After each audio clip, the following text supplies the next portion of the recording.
So Mercury stations retrograde tomorrow on February the 26th or the 25th, depending on where you are at. If you're on the Pacific coast, it will be the 25th, but it will be retrograde from February the 26th until March the 20th. And this is a big Mercury retrograde. In my opinion, probably the most difficult Mercury retrograde of the year. Not that any of them are super unmanageable, but because this one is happening in the sign of Pisces. Now, Mercury is at fall in the sign of Pisces because it's at home in the sign of Virgo.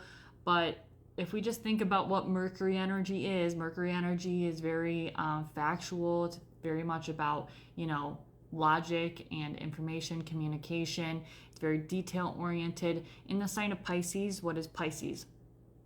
Pisces is the last sign of the zodiac, mutable water, very spiritual, very ethereal, very much about our emotions, our intuition, our feelings.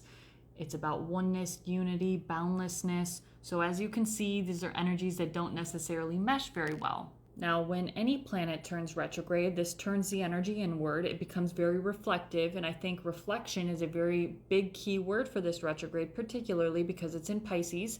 But retrogrades can be any of the words, so rewind, revisit, and I think revisit is going to be a big word as well. You're reworking, you're remembering, you're reprocessing, you're rewinding. Now, an energy I was channeling for this Mercury retrograde is that this can be a very deceptive and deceiving Mercury retrograde because it's in the sign of Pisces. We could see, not that it's abnormal, but we could see a lot of deception in the media, or we could be fed deceiving information. Look to see which house is ruled by Pisces in your chart. But we could be fed something that is a bit deceptive. This is about lies, secrets, mystery, needing to find boundaries, needing to set boundaries. It's very karmic. Pisces is a karmic sign, in my opinion. It's about endings. We could see a lot of things that are resurfacing from the past, especially emotional issues that have not been resolved. So anything that you've been shoving to the side or you've been trying to deal with some sort of escapist tendency, that could come back to haunt you during this Mercury retrograde for you to handle and deal with, for you to revisit and to close out for good. The mind is going to want facts, and it's going to want to categorize everything and find every crumb and every, dust bunny that's hiding behind the couch or underneath the fridge. But this is really about relaxing, rewinding, and just kind of going with the flow.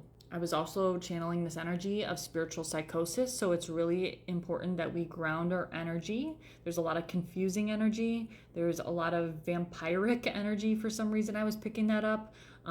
It's like succubus energy for some reason, so pay attention. It's going to be really hard to find, the info, the facts. It's going to be hard to generate any sort of effective communication, so it's really important that we're trying to slow down our communication. If you're communicating through a text or an email or through written communication, it's important that you read everything thoroughly or multiple times.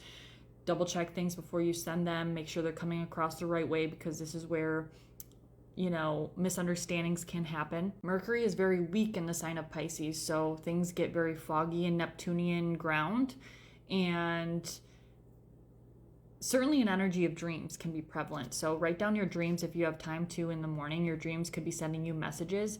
I want to say your intuition will be heightened, but it's going to be hard to discern what your intuition is versus what your anxiety is telling you, right? So intuition is usually very quiet, whereas the mind is very loud. So that's one tip and trick to try and listen to intuition versus what your mind is telling you or anxiety.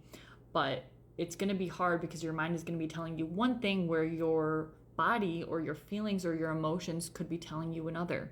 And emotions are messages. So that's another key theme for this Mercury retrograde. Emotions, if you're triggered, if you have an emotional trigger or reaction to something, there's a lesson in that. There's something that you need to look at deeper and you need to kind of work through. Journaling can also be very helpful during this Mercury retrograde. Try to regulate your nervous system the best you can. Be careful with travel during any Mercury retrograde.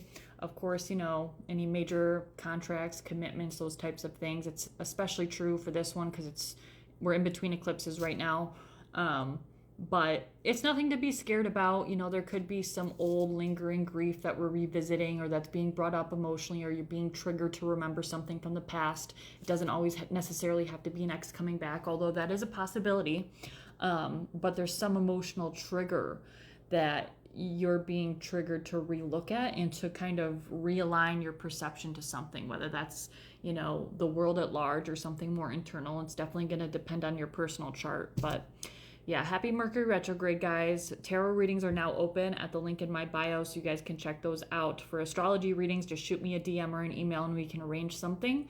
But happy eclipse season and happy Mercury retrograde.